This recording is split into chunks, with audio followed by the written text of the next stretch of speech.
Let's go. Let's go. Oh, no. Do you want to? Sorry. I'll let you. Next one.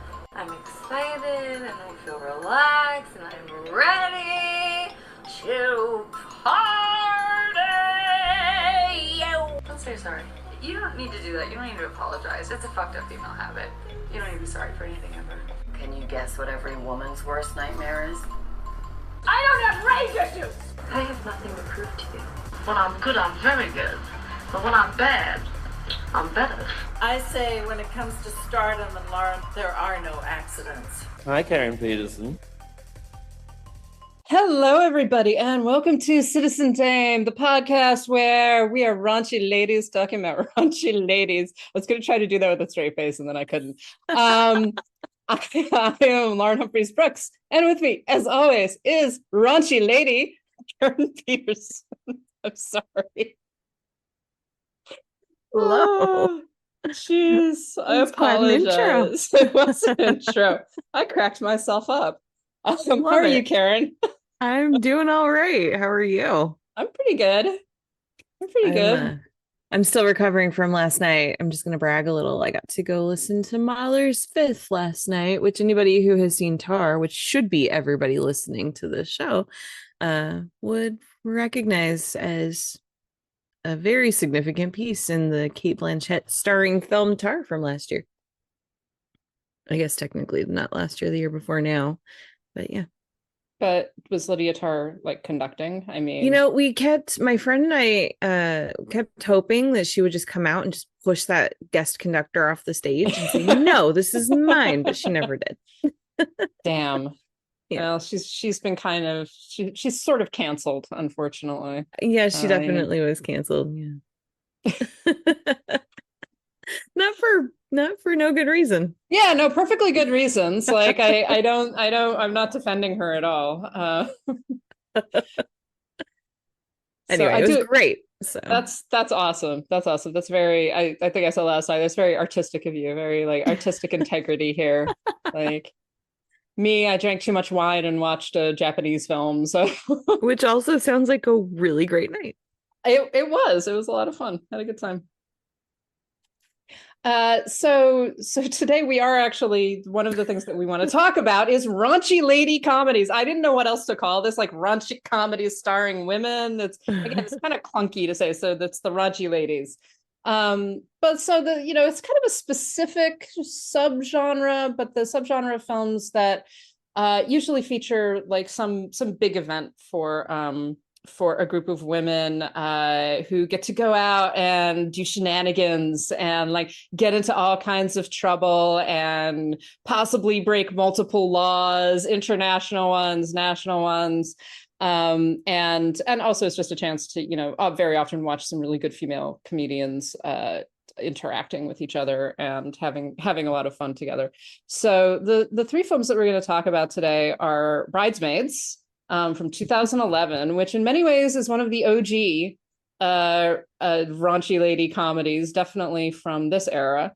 We're also going to talk about Joyride, which came out in 2023, and I think is a very good kind of corollary to Bridesmaids. And then finally, Bottoms, which also came out in 2023, which is sort of the odd one out on this one, but is kind of a different approach to these stories that are very much about female relationships and really highlighting in a lot of ways one of the many ways that women actually relate to each other and talk to each other in a more satirical way, I think, than Bridesmaids or Joyride does. But before we get going, Karen, why don't we talk about the brief history of the subgenre? So you were saying that it was kind of that the subgenre sort of started in the late 70s. Where do you think this starts? Yeah, I would say just raunchy comedies in general. Kind of, you can tie those back to the late 70s with films like Animal House and going into the 80s. Yeah. You have Bachelor Party with Tom Hanks and Risky Business and Losing It, a couple of early Tom Cruise movies. So you really start to see just those raunchy sex comedies emerge in this time period. There were a few that existed earlier in the 70s, but really prior to the 1970s, this was something that didn't really make it to mainstream film. And it's just grown, I think, from there. But as far as women's roles in these types of films, Mhm. it's really limited, with the exception of Amy Heckerling's Fast Times at Ridgemont High, which we talked about on this podcast, I think, last year. Other than that, mostly women's roles in raunchy comedies were to be the object of the men's, fantasy and sort of their goal. Yeah. You mentioned in your intro that especially with the three films we're talking about today, there's sort of this goal that brings women together in films that are female led, but for men, it's usually this sort of more of a conquest type of thing. They have a goal, and it's usually got a woman attached to that goal. But you start to see a little bit more of women having those central roles as you get into the late 90s, early 2000s. But it really is Bridesmaids in 2011 that makes it sort of this acceptable subgenre where now stories of women leading their own, and whether men are involved in those stories or not is really irrelevant to the existence of this kind of group of films. And so it's fun to see that progression and see where we are now and how far we've come, and how women get to just kind of own this themselves and have movies that are very much for women, mostly by women, although there are some notable exceptions. And yeah, so I just and still you still have men making these same comedies, but you really do see kind of this divide of what separates men's raunchy comedies from women's, and Yeah. and I think a lot of it does come down to some of the things that we're going to talk about today about, the types of friendships that you're looking at and the ways that they communicate with each other and what their goals are for these types of event. I feel like they're kind of event movies in some ways too. And so, that's a good description where you've got like, a wedding coming up or a birthday or like, so that reason for these women to get together. Right. And then they become like, okay, so now we're going to go on a trip, right? We're going to do something. We're going to do all these things that are and it's very specific often to women, this whole idea about a girl's trip, right? Right. Where you sort of leave all of the shackles behind and you go off and you do some crazy shit. And it's always extreme, right? It's very, very rarely is this it's something that most people actually get up to on a regular basis. Very often they go to someplace like Vegas, stuff like that. It's like everything goes in Vegas. Whenever I think about in Vegas stays in Vegas. Yeah, exactly. But just to go back really quickly to this whole issue of sex comedies. I do think, even before the 70s, I think the sex comedy really began to become more prevalent in like the 50s. But it was a very different type of comedy. Like it's not this kind of a lot of what we're talking about are like the raunchy, Fast Times at Ridgemont High kind of thing, where it's just let it all out, say what you're thinking. Yeah. And there's very often not a single central character who drives the entire thing. It's a group of people. And sometimes in the case of Fast Times at Ridgemont High, you've got a lot of different stories all going at once. There isn't a single middle story. The middle story is getting to the end of high school, basically. But sex comedies, start popping up really in the 1950s. So when all of kind of the studio strictures are relaxing, when there's a big shift in American culture, and people are getting more, relaxed about depicting sexuality, about depicting all different kinds of sexuality. But one of the things I always find interesting about the sex comedies is that they often feel very reactionary, because of this sort of, it's still this drive towards, you're making jokes about sex, you're making light of it in some way, but it's still this drive towards having the single heteronormative relationship, the guy getting the girl in the end, that kind of thing. And so like some of the most reactionary films, some of the like Doris Day, Rock Hudson movies, right? which are sex comedies, are very much like, playing with this idea of sex outside of marriage, but then ultimately be like, but everybody has to get married and have this really tight, closed system, right? And I think that carries through to a lot of the raunchy comedies of like the 70s and 80s, where there is this sensation of like, I get very uncomfortable with a lot of them, because there is a sensation of like, the woman is the thing that you obtain. It's the reward for the dorky guy. And I mean, and different films deal with it differently. I think something like Fast Times at Ridgemont High does better with it in a lot of ways, as does to a certain degree Animal House. But then you've also got stuff like, Revenge of the Nerds, which is deeply uncomfortable to watch as a woman. Yeah. But it is very much in keeping with, that the entire trajectory of these kinds of films. So when you get finally to something like Bridesmaids, it is this like breath of fresh air, because you're centralizing the female characters. You're saying that, the women have lives, and problems. And also the thing that I love, and so let's just get into Bridesmaids. The thing that I love about Bridesmaids is that it was one of the first films that I saw. It's just like, that is actually how women talk to each other. That is the shit that women say. And it never feels to me like it's just gender flipping. This is actually like, no, this is how women relate. As crazy as it is in places, this is actually very accurate, including like all of the swearing and the gross stuff, like all that. It's actually like, yes, this is what women are like. You want to know what women are like? This is it. Yeah. I remember when this came out. Obviously, most of us remember when this came out, but it was billed as sort of the female version of The Hangover. And yeah, I mean, there's a central part where these women are heading off to a bachelorette party in Vegas, and which is kind of what the entire movie of The Hangover is about. It's a bachelor party in Vegas gone wrong. And so it was built that way, I think, I'm not exactly sure why, other than people just didn't really know how to classify the film and marketing it. Yeah. But when I saw it, it's funny because I was in Vegas with one of my best friends, and we had some time and we're like, let's go see Bridesmaids. It was just out that weekend. So we watched Bridesmaids in Vegas.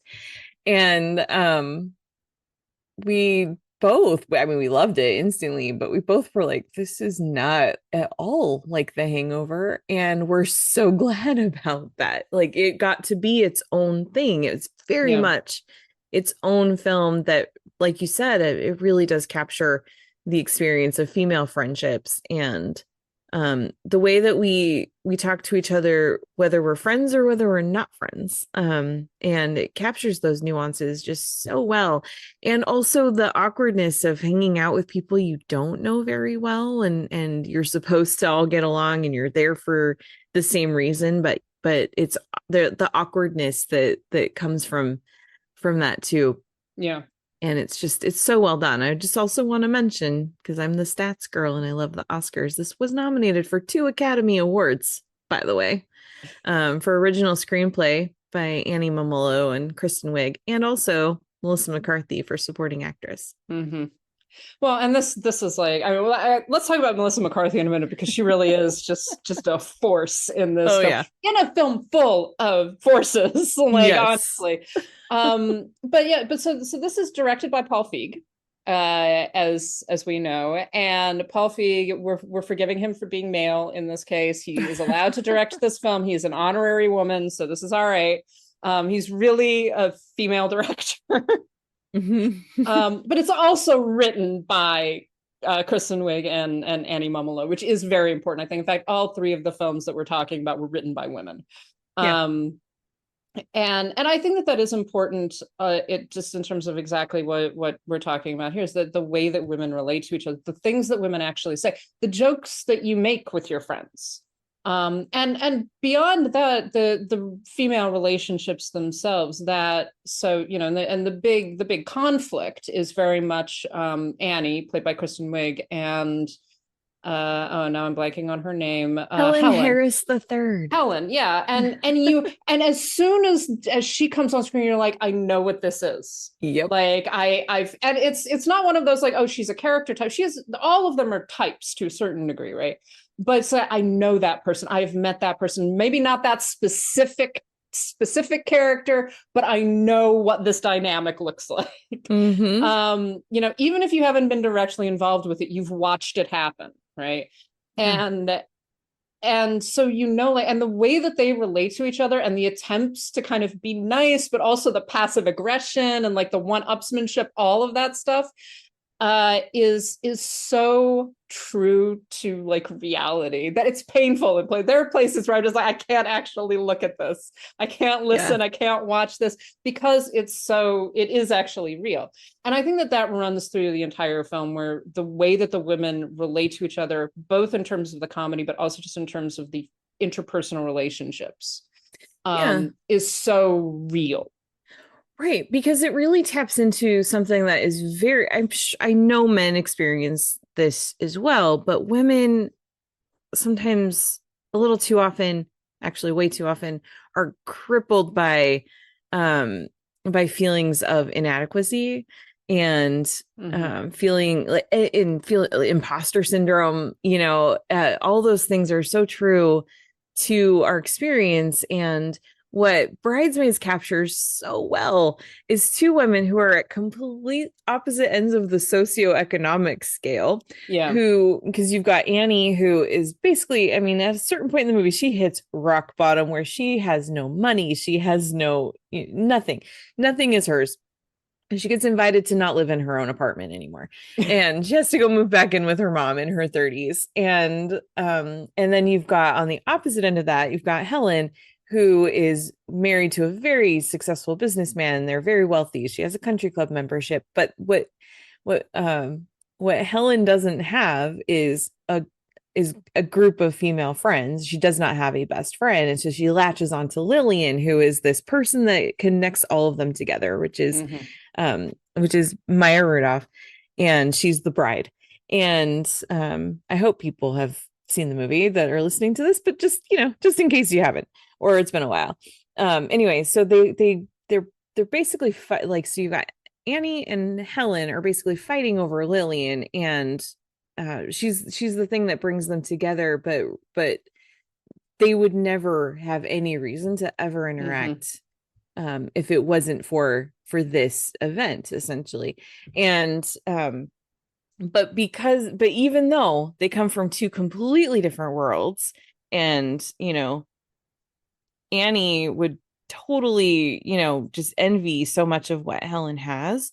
What Annie eventually needs to understand is that she has things that Helen can't just buy with her money.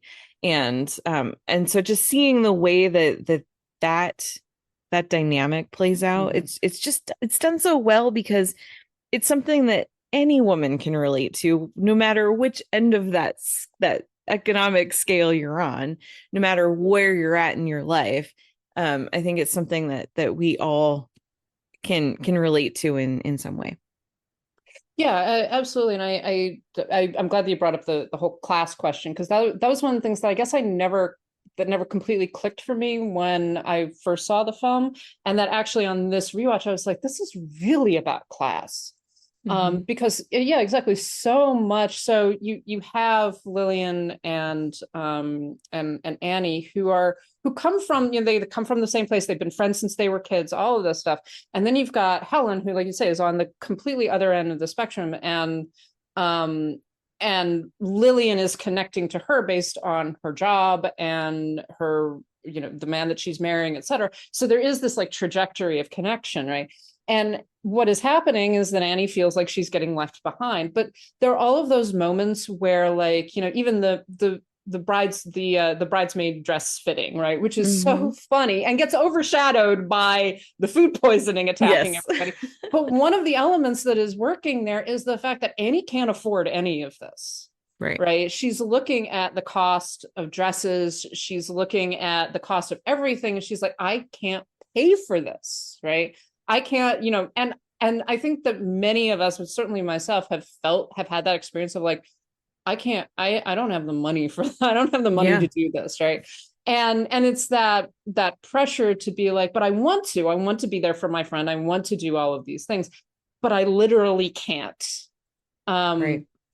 And so you've got this kind of pushing and pulling going on, and her feeling like she's being frozen out, her ideas aren't being listened to, etc. Meanwhile, you get Helen, and what we, like you say, what we learn about Helen is that she does have all of this money, she's beautiful, she gets all of this attention, but she has a very empty life. She's unhappy. And that's, I think, where, you know, the film does such a good job at not focusing on the romantic relationships for the most part. It's so you've got all these women, all of whom are married. We meet most of their husbands. Most of the husbands we meet only briefly, like they are kind of there and then they're gone, and we get little glimpses of them. But the real importance is these interpersonal relationships between the women. And one of the things that Helen is missing is that she doesn't have any friends. She doesn't have anyone that is for her that she feels connected to. And she's found that to a degree with Lillian, and Annie threatens that. So the entire story really is about this building jealousy and confusion and sense that you're losing someone, or that someone is trying to take, you know, your friend away from you. And it's treated in with the same weight and the same complexity as we often do in like more standard romantic comedies, right? Yeah. There's never this indication that, you know, oh, Annie is actually in love with Lillian or anything like that, but there's a sense of like these relationships are incredibly important. It's not you go off and get married and that's your only life. You might go off and get married, or you might not, but the women that you are friends with, the people that you are close to, are incredibly important. Right. Well, and so there's a couple of things just to mention here. I think one is for Helen, she's not just someone who doesn't have a lot of, she mentions at one point, I just don't have many female friends. And it's like, okay, that's not accurate. You really don't have any friends. And also her husband doesn't even spend time with her. He's constantly gone. Yeah. Her stepkids can't stand her. They openly like are terrible to her. And who knows what she's like to them, because we only see, you know, one real scene with them. But so she's an extremely lonely person, and that for someone who has a lot of money and is used to being able to just buy things and probably buy people, she sees this opportunity in Lillian. I'm just going to adopt this woman as my own, you know, I'm going to just make her be my best friend, and that's fine. But then Annie comes along, and she's heard probably so much about Annie because Annie is so important to Lillian. They grew up together. They've known each other since they were tiny children. And so she sees Annie as this threat. So when Annie comes into the picture, it's very, you know, she's talking down to her. Oh, you're so cute. You're so sweet. You know, like trying to separate. I am this glamorous woman, and you are this little girl, even though they're all grown adults who, and, you know, but it's very much trying to further establish this separation, or try to create this separation between Annie and Lillian. And then on the other side of that with Annie, which I know we talked about how a lot of times films in this category really are ensemble pieces, and this is an ensemble, but it is centered around Annie and Annie's experiences as, you know, her best friend is getting married and what that's doing to her, and so we don't spend time in the lives of these other women. We only see them when they're all together. But with Annie, what we're seeing with her is you know, all the things that are happening in her life, in addition to, or right around at the same time as her best friend getting married, which is that, like I said, she lost her job. She has crazy roommates and then eventually can't live with them anymore. She has a car that is run down. And all this is because she had tried to open a bakery. She's very talented, and she tried to open a bakery, and that didn't work out. So she lost all of her money and some other people's too. And so we're seeing all the things that are going wrong in her life, so that we feel what she's feeling as the one thing that's always been the strongest constant, her best friend. she's losing that too. And so we're feeling that experience along with her. And it's all part of what just makes this such a different type of, it's definitely raunchy. Yeah. You have stuff like with John Hamm, this sort of casual sex buddy that she's got, even he's though the worst she's human being, like, oh my he's gosh, just so horrible. he's awful, he's the worst. But you also get some of the raunchiness in the way that the women talk to each other too. Yeah. But it's, I think what separates this really distinctly from a movie like The Hangover isn't just the types of conversations the women have, but really that this is kind of a whole package type of movie. These are fully fleshed out people that we get to spend some time with and really understand who they are and what their lives are, what they're kind of escaping from when they go to these different events, and what they have to go back to when the bachelorette party is over, etc. Yeah, there's one of the things I like is, like you say, we get everything basically through Annie's perspective, most of it through Annie's perspective. And so we're very much on her side a lot of the time. It's just like, yeah, life is really beating her up. But then you get these little flashes of like, but she's also really not helping herself. Right. Right. And you get it right from the very beginning. Like Lillian says to her, like, whenever you go out with this guy, you hate yourself. Like, why are you spending time? And she does have a choice there. She can decide not to spend time with this guy.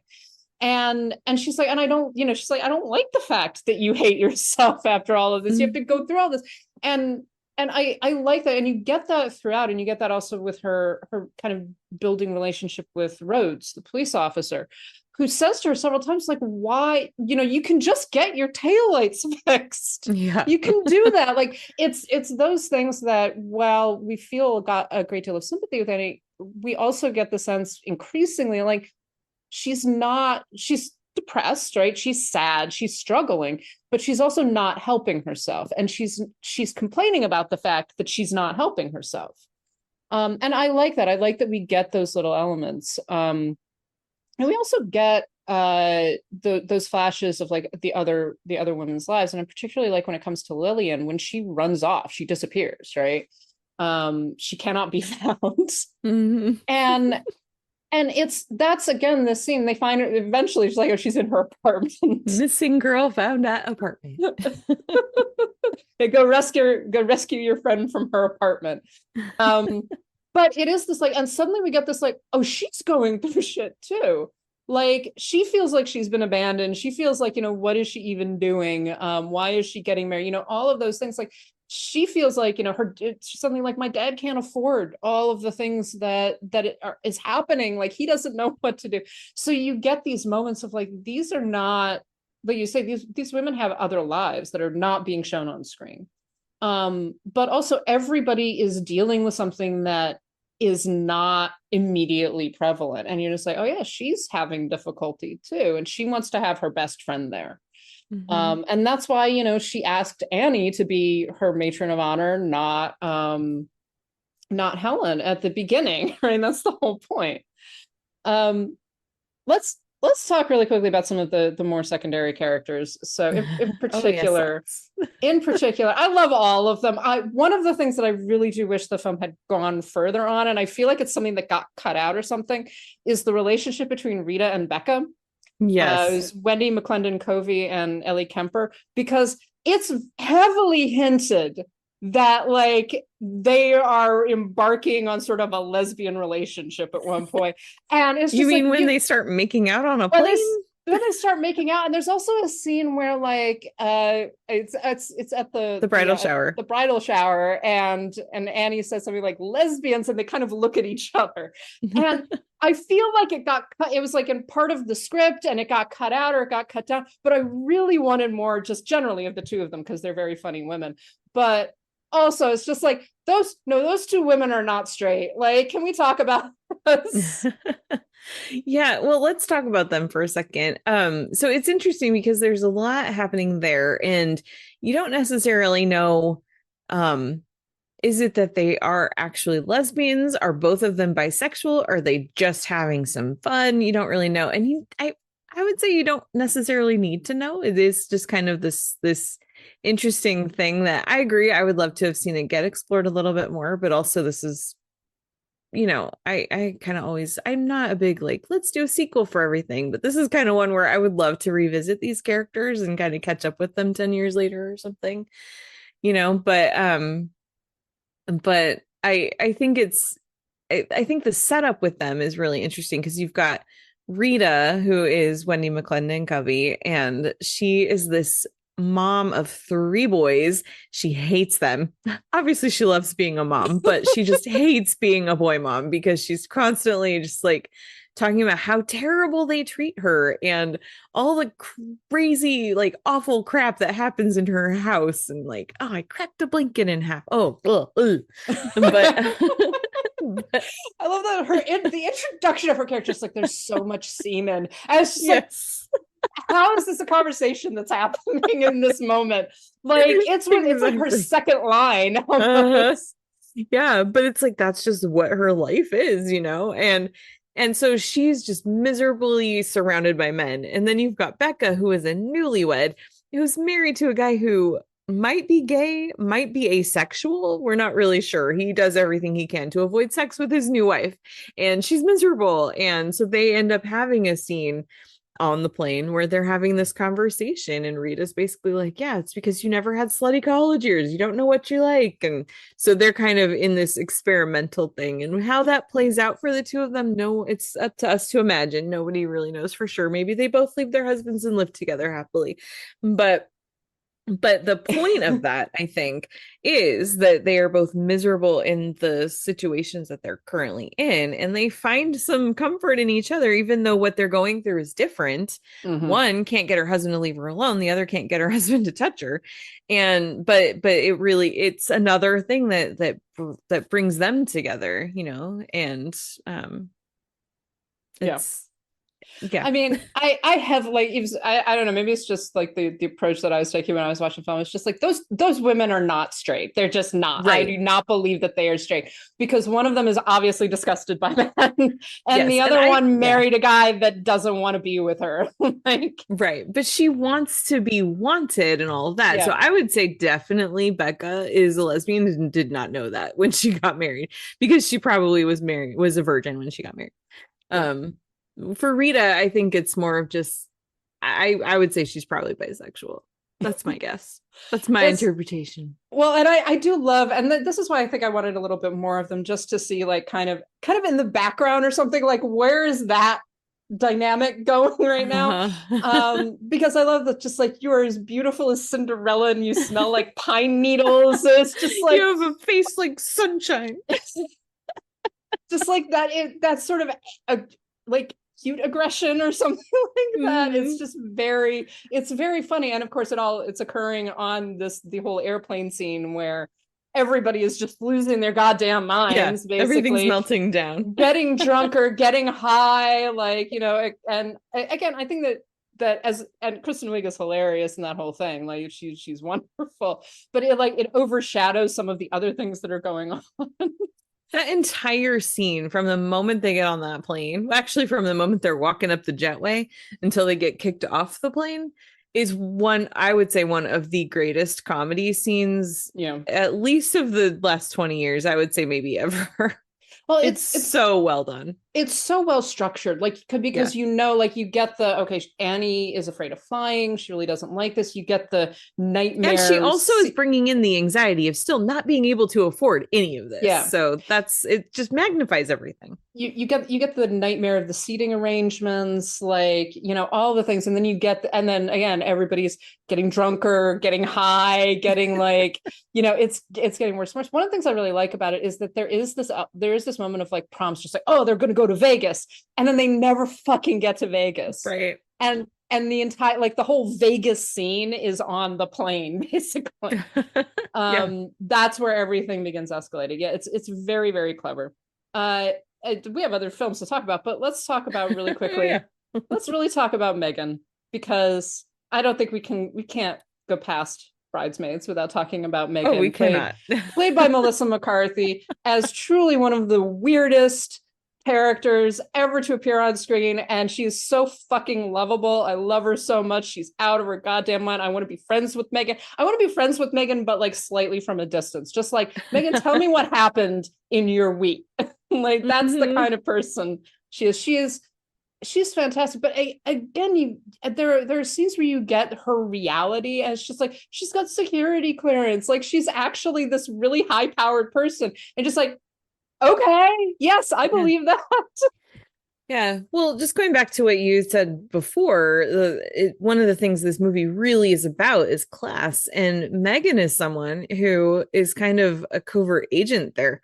Like, you find out later on that, yeah, she has this high security clearance. She also just has a lot of money. She's done very well for herself. There's the scene where she comes to confront Annie, and she's just like, yeah, I've got 4 houses. I have an 18-wheeler just because I can.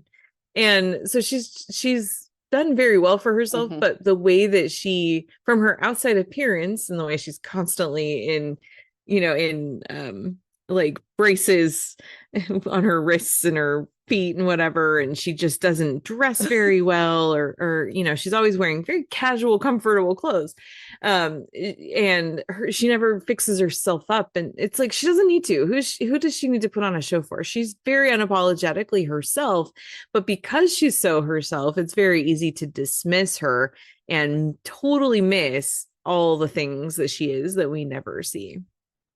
Yeah, exactly. Like, her introduction is just so shocking. And I do like I died. Oh, yeah, like shit. I died like I just died laughing at her introduction because she's just like, oh, I've my entire body just got pins in my body. Like, I fell off a cruise ship. Just like ping pong down. It was just like, it was intense. Like, a lot of shit. Holy shit. What is happening? Like, she is, and again, it's one of those, like a lot of these women, you've maybe not met women this extreme before, but you've met women like them. I've met people that will just say shit, just like, what life do you live? What? I didn't know human beings had those experiences, and just come out with the craziest shit. So yeah, again, I think she's a wonderful character and just so entertaining. And again, so many of these characters could so easily overshadow each other, but they don't. It's a really well-balanced film in a lot of ways. And very much about these bizarre, wonderful female relationships. Yeah. So we are going to talk about other films. Let's talk about let's do, because I think we could keep on going with Bridesmaids, actually.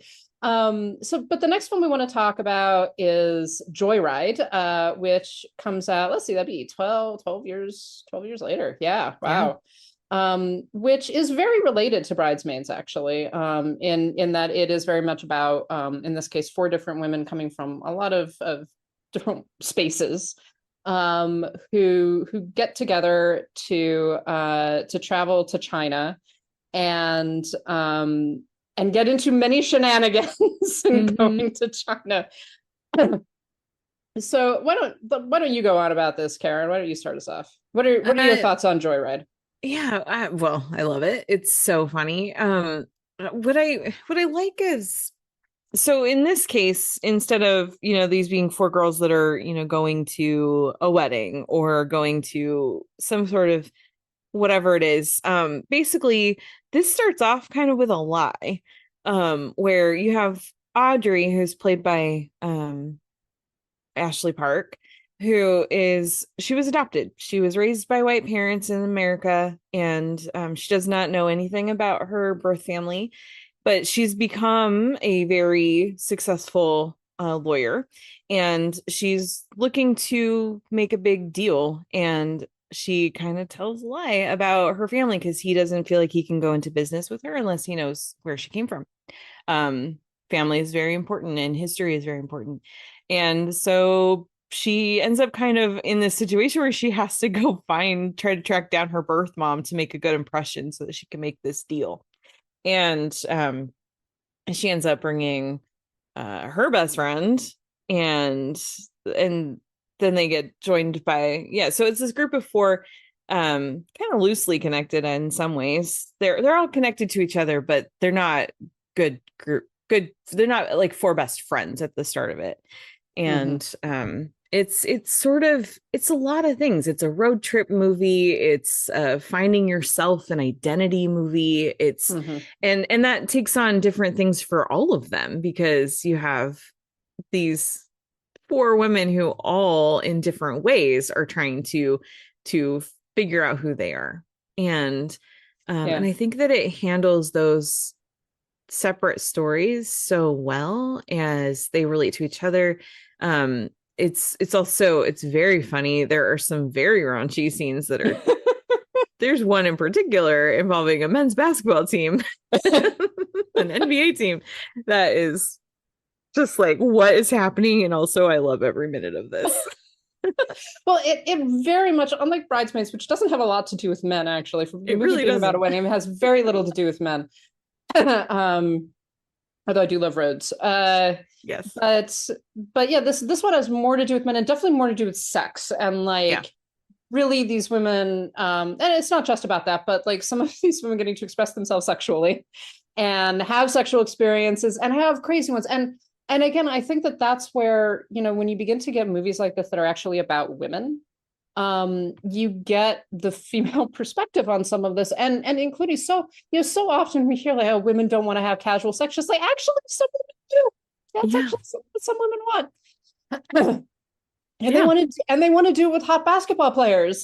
Like so it like really actually goes into that, and as it were, and makes it funny in a way that, you know, you would usually expect would come from male-centric films, but is again very female-centric and very much about female pleasure and desire and things like that, while at the same time, you know, telling this other story about the intersection of identity and particularly this whole issue about being a Chinese girl being adopted by white people, being raised by white people, and then those crises of identity that each of the different characters go through in different ways. Yeah, because you have like we said, you have this girl who's adopted and doesn't really know where she came from, and then you've got Lolo, which she's very much, her life has gone very much the opposite direction, where she's not the successful, you know, entrepreneur or lawyer or whatever that her parents would love her to be. And then you've got Deadeye, who is really struggling with identity, and by the end gets to embrace their identity as a non-binary person. And then you've got Stephanie Shu, what is her character's name? Kat, who's just I love the trajectory of her character, because when she was introduced, I was just like, oh god, she's like the, you know, she's just, you know, the straight-laced one, just like, holy shit, no, she is not. Like, no, that girl is lying to get the hot Christian guy. And it just keeps on going. And I really do love her character, because the like seething intensity that is just underlying everything, you're just like, that girl's gonna blow up eventually. Like, what is happening? But it really is this this great blend of these four very different personalities who all have different reasons for going on this trip, and what happens to them along the way, and the way that they grow together and separately is one of the hallmarks of this type of film. These you know, these raunchy lady comedies, or just lady comedies in general, you know, whether you have a lot of sex in them or not, it's women are about growth and in incremental ways. And I think that this is a film that really taps into that very, very well. I want to also mention this is directed by Adele Lim, who co-wrote Crazy Rich Asians. That's what she's that was kind of her breakout work, was Crazy Rich Asians. And I love that she's being able to kind of forge her path in the comedy world. Well, and when it comes to identity, and again, you know, we're talking about this as two white women, so we've not had the experiences that these women have had. But the contrast between between Audrey and Lolo, and the way in which, so they initially meet when they're kids, and like literally Audrey's parents are like, oh, you're the only other Asian kid, so you can just be have friends. to be best friends. Yeah, you just have, and they do become best friends, right? And they actually, but there's this whole thing, just like, would we have been friends really if, you know, we weren't the only two Asian kids? But then there's this whole thing about, you know, that whole concept of the model minority and having to really strive to be, you have to be perfect. And that's the thing that Audrey's experiencing as this Chinese girl who is the adopted child of white people, who's growing up in a primarily white area, where the only other Asian girl is her friend. Meanwhile, Lolo, who is just kind of like very, very comfortable in who she is. Yeah. And a little too comfortable sometimes. and it's well, and that's the thing. There's this sense that she is more allowed to fuck up, or she allows herself to fuck up, and to actually follow the things that she wants to do. Whereas Audrey feels she has to be this perfect representation of Chineseness. Yes. And then things as they go on this trip, and those elements develop, and you begin to see more into, you know, the problems with both approaches, but also the fact that this is something that they have to navigate. And you know, what does it mean to actually connect to your people, your culture? What is your culture really in this sort of a situation? And it's really well done, and it's not like subtextual or anything like that. It actually like explores these issues in a very funny way, but in also a way that gives a great deal of depth to the characters. Yeah. And in a very different way, but a similar idea to Bridesmaids, Audrey has a moment where she has to hit bottom, where she's stranded, she's alone. The questions that she thought she was going to answer just ended up leading to more questions. She's losing everything in her life, and it's not until she gets to that point that she's able to find what she really went looking for in the first place.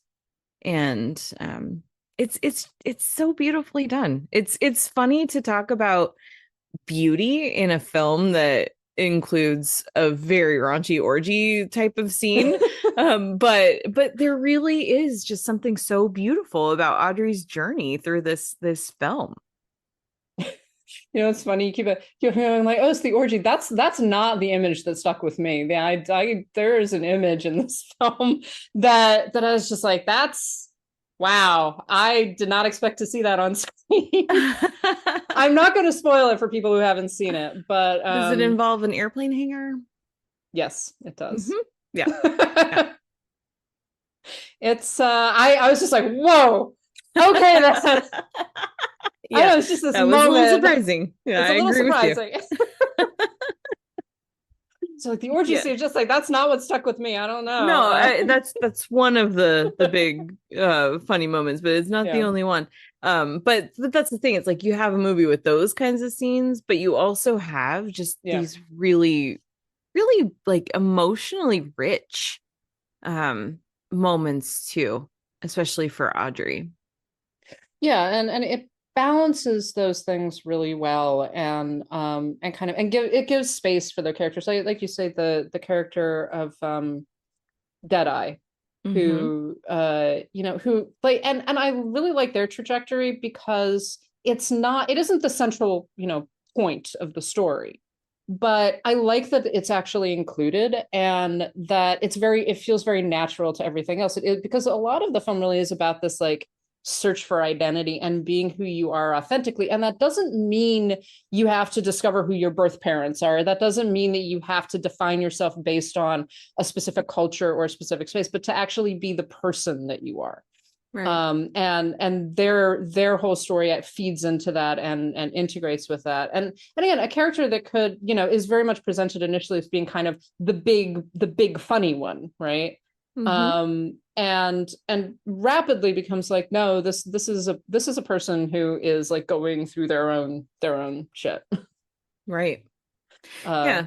So, I really like Deadeye, because they are someone who when you first meet them, it's all you see is like, oh, this is the awkward cousin that we're saddled with, and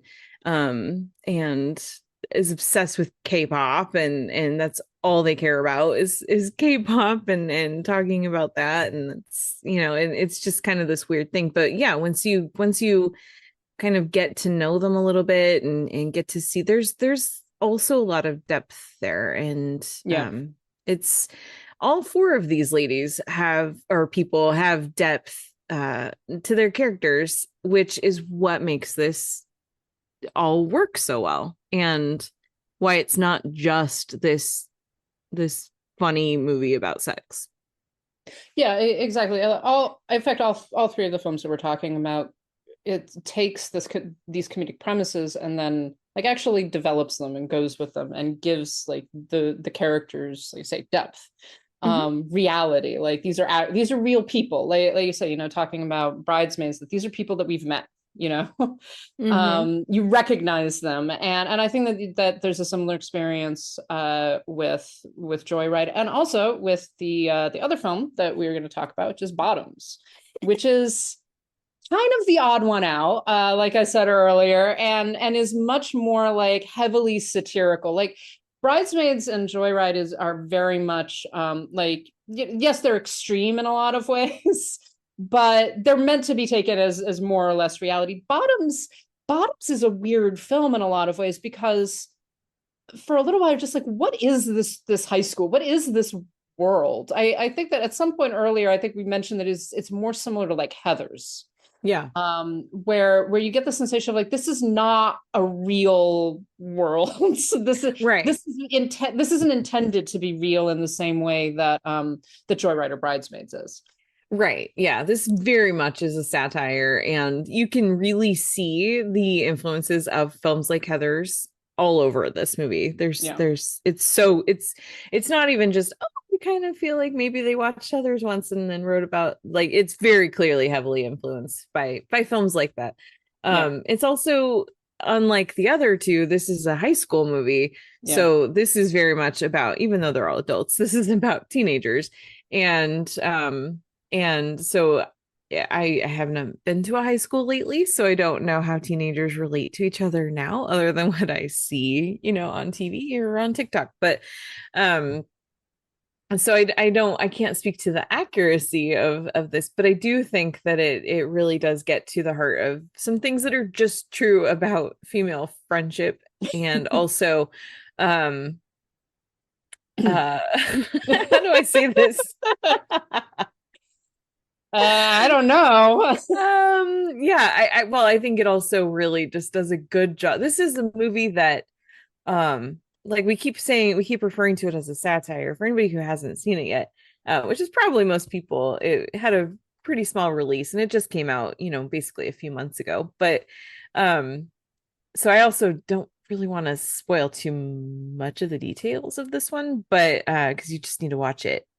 Yeah. But it really is, when I say it's a satire, it really does get into a lot of, you know, things that we've seen in the last few years with the Me Too movement. It gets into, you know, just how dangerous it can be to be a woman, a girl, but also us getting to take some of our power back, and how we can wield that. There's a lot more darkness in this film. It's very dark. Just really quickly, since I think that this is one of the least known film that we're going to talk about, and we will not spoil everything or anything like that. But the story revolves around PJ and Josie play, and I'm gonna mangle her name. I'm so sorry. Ayo Edebiri. Okay.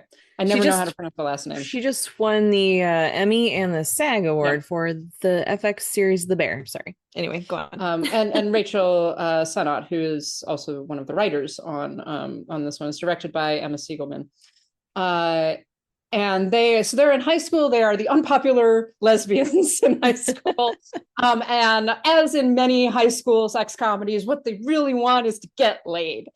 And they want to have sex with cheerleaders, just like all boys do. They want to have sex with cheerleaders, and so in order to have sex with cheerleaders, they decide that they're going to make a female fight club that is supposed to be for feminist self-defense and feminist empowerment. But the whole point is that they get to hit and also be on top of girls, and particularly they have specific women that they're actually attracted They get to. to roll around in the gym with girls is what they get to do, and it's school sanctioned because they have to get a faculty member to be the advisor for their club. Played by Marshawn Lynch, who is so much fun. He needs to be in more movies. He's so good. He is having such a good time. Mr. G, who is their faculty advisor, and is like, and gets involved too. And he's going through it too. He's just like, I'm going to be involved with this. This is important. And then things kind of allies.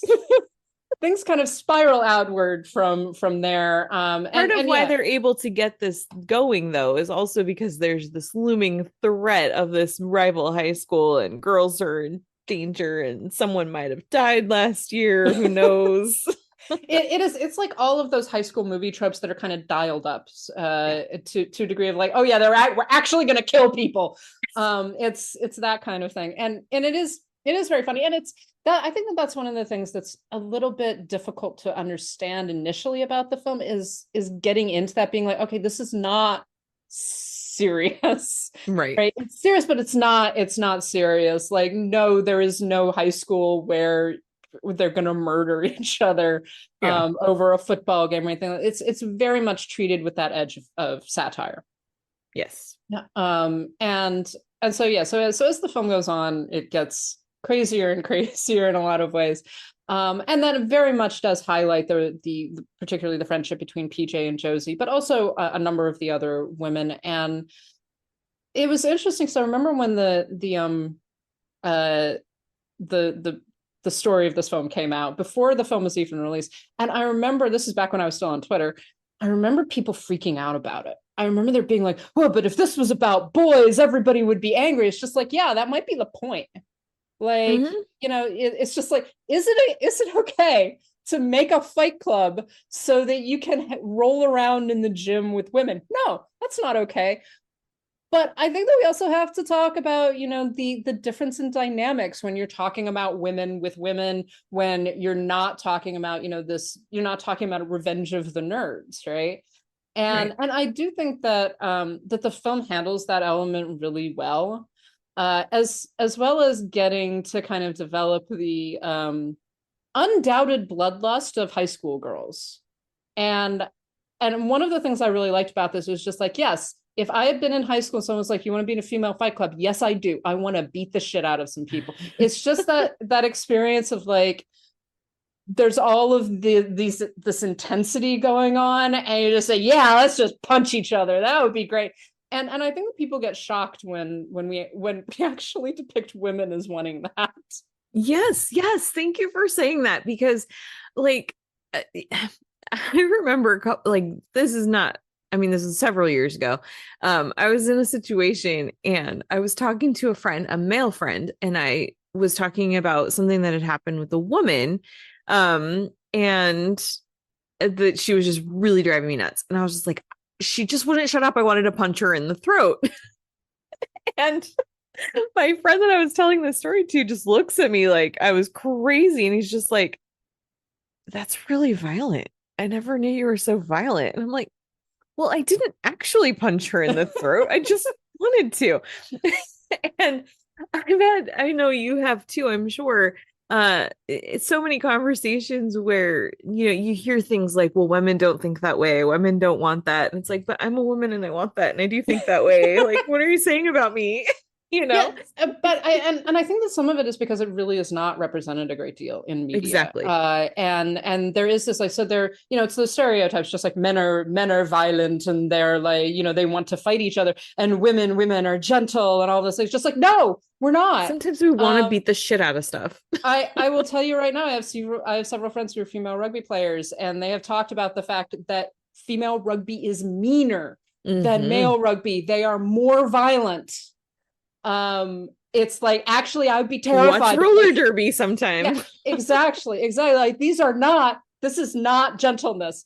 But yeah, I think that a lot of media really does want to depict women. Women don't swear. Women aren't raunchy. Women don't laugh at, people having horrible food poisoning and shitting in the street. Women don't like poop jokes. Yeah, exactly. All of those things. And I think that like it's is this like a 100% represent the female experience? No, but like, yeah, there's something really satisfying about watching a film where you're just like, yeah, beat the shit out of her. And that's why we've talked about films like Birds of Prey, which are very satisfying films for exactly that reason. You're watching these women actually, it's not just empowerment, but it's just like, no, I have bloodlust too. Exactly. And I think that that's one of the things that Bottoms really does kind of satisfy is obviously a fight club could never exist in a high school, not in America anyway. There's too many laws and school boards, but the idea, because this is so such a highly fictionalized, but also just very I can't think of another word besides satirical, but because of the fact that everything is really amplified in Bottoms. Campy. It's very campy. Campy, yes, it's campy. Exactly. This is a movie that is campy is exactly the right word for it. And so it gets to play with that. It gets to play with that idea and kind of let girls know it's okay to want to beat the shit out of stuff. It's normal. We all want that. I appreciate that. Yeah, and films like this do, like, I think, kind of give vent to that. In a safe way. So it's like, so no, we're not going to go around. I'm actually going to punch her in the throat. It's just like, yeah, but I want to. I'm not going to, but I want to. Yeah. And saying that out loud does not make me a violent person. Yeah, exactly. So I think in particular this film really does develop those again and doing it in a safe space. So within these female friendships, within like these interactions where these women, like, a safe, not a safe space, like a safe way of expressing these desires. Yes. So any other thoughts about Bottoms? I will say that this film is actually directly related to Bridesmaids in that Megan, one of her suggestions for the bachelorette party is to just show up and beat the shit out of Lillian in a female fight club.